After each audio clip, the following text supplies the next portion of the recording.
It's important to make the right decisions, like when to go for it on fourth down, or when to kick the field goal or go for the touchdown. It's also important to make the right insurance decisions too. That's why my office, Trey McAdams State Farm, is here to help you select the right protection at the right price. Our office will make sure you understand your State Farm coverages, so you'll know what to expect when the unexpected happens. With Trey McAdams State Farm, it's easy to make the right call. When you want the real deal, like a good neighbor, State Farm is there. Proud sponsor of the Tennessee Vols. Defeating Alabama has now cost Tennessee 4 goalposts, and back-to-back trips the Tennessee Volunteers have sent the Alabama Crimson Tide packing. As you see, the goalposts behind me are down once again, this time though not making its way to the river. I'm Paige Dower, this is the Field Pass. There were several big plays made on the field over the course of the game, but few were bigger than the ones that Will Brooks had in this game, from the shoelace tackle that prevented an explosive run by Jalen Milroe, and then his last play of the game on defense, intercepting Jalen Milroe as they tried to mount a game-winning drive, but in fact it gave Tennessee the ball back to help seal their win over the Alabama Crimson Tide. Starting his career as a walk-on, still a walk-on today, has had some of the biggest plays for this team on defense. You go back to their game against NC State, having that pick six against the Wolfpack, to tonight, where again that shoelace tackle against Jalen Milroe earlier in the game. It was, a third and fifth try for the Vols. He had 9 yards on that run, and it could have been a lot more. And then that interception at the end of the game, absolute chaos on the sideline as the team was celebrating with him after the game. And it was also really nice to hear Arion Carter talk about Will Brooks after the game, after what we heard from Willie Martinez earlier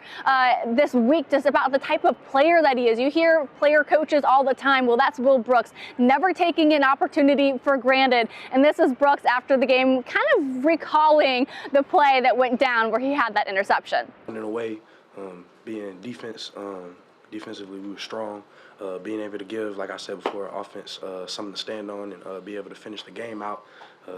And just like, let me just say this, like, this guy is one of the most unselfish people you'll ever meet. Like, for the team, does his job at an extremely high level and holds everybody accountable. And just having him beside me, because we work with each other a lot on the field, I wouldn't want it any other way. I love my brother here. Appreciate that, AC. Nope. And what Will Brooks did in that play to end the game really highlighted how the defense was able to affect Jalen Milroe all night long. Let's look up at the defensive line for Tennessee. Their final drive for Alabama in the first half, 3 consecutive quarterback hurries. One, it was James Pierce Jr., the next play was Dominic Bailey, and then the next play was Omar Norman Lott that forced a 4th down punt, of course. And then to close that first half, they had 7 quarterback hurries. Arion Carter, after the game, talked about how, they were never really able to get set. They didn't do a great job of finishing their blocks when it came to pass protection, and that was really their key. They wanted to start with the quarterback because they know how dynamic he can be, and really what they did in this game was impact him and keep him uncomfortable the entire game. You reap the rewards, and that'll be a moment in his life, and I'm sure he'll tell that story to all of his grandkids and great-grandkids and anybody that'll be able to listen to it, as he continues to grow older. But what a special player, but really just a special young guy, young man.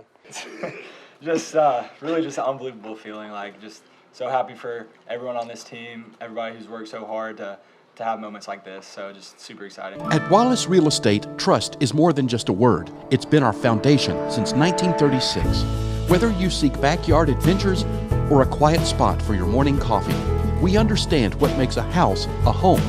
Our agents are here to simplify your home journey and to lead you through the process, whether buying or selling. With Wallace Real Estate, you're getting more than guidance. You're gaining a local partner dedicated to bringing your dreams to life. Start your real estate journey at wallacetn.com. And that dominance and relentless effort started early in this game against Alabama. Let's go to their third drive of the game. It was the 8th play of Alabama's third drive where Jalen Milroe's dropping back. He's looking downfield to try and get a would-be touchdown pass to Ryan Williams at the front right pylon, but it's Jermod McCoy in coverage. He was just keeping a tight eye on Jalen Milroe that entire time. So the second he releases the ball, he has his eyes on Milroe. He's able to get his body turned around and go up for a one-handed interception, and then he takes that back 54 yards. His only other interception on the season, he only took it back 17 yards. I asked Josh Heupel after the game, like, how crucial, when you look back at the whole landscape of the game, how crucial was that play by Jermod McCoy? Playing the game, changes the way the game's played from there on out just because of the score. And offensively, got to go do something with that. Again, just, third down defense, red zone defense, special performance, and offensively, just we can't hurt ourselves when we're in the red zone. If you don't get 7, man, you got to get 3. Can't do that all the time either. That'll get you beat. But we found a way not to do.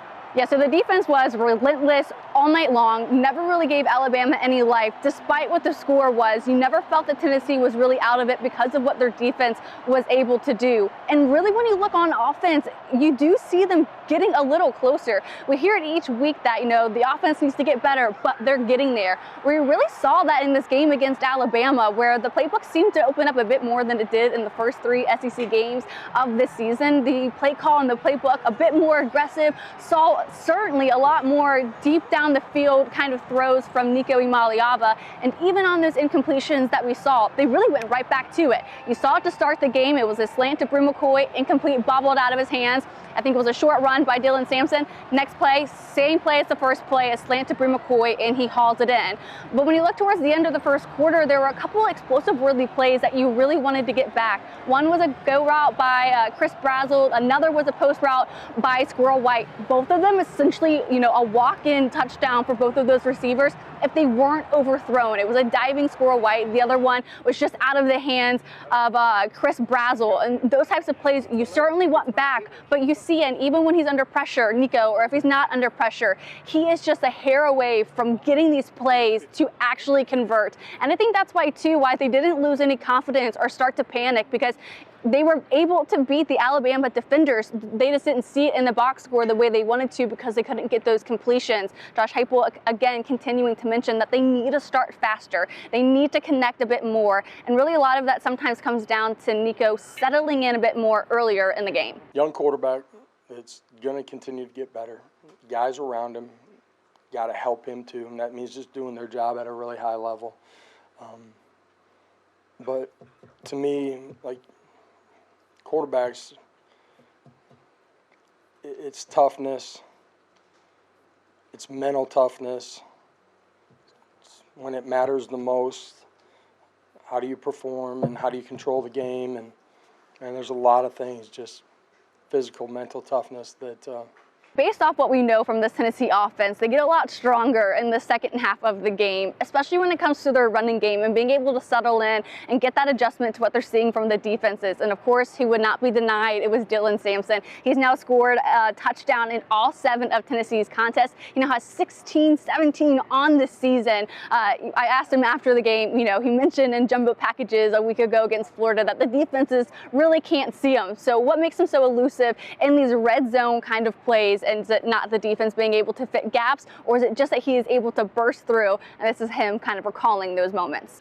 I think this starts with the mindset, me trusting my blocks up front, knowing that, it's not going to be too much dancing around. It's not like I have to speed myself up, but it's going to be tight, small gaps, that I got to get to. So it's just about lowering the pad level and just the will to get in the end zone, for real. Every time I get that close, I get excited to get in the end zone, and that's what I'm going to do. So Tennessee is once more victorious on the 3rd Saturday in October, and it's twice as nice going in back-to-back games here inside Neyland Stadium. Goalposts are down, the field crew coming in to clean up the mess after the celebrations on the field. We'll have so much more coming up on this game on Monday. But thank you all so much for watching. Please like, subscribe, and we will be back on Monday for more Tennessee-Alabama recap.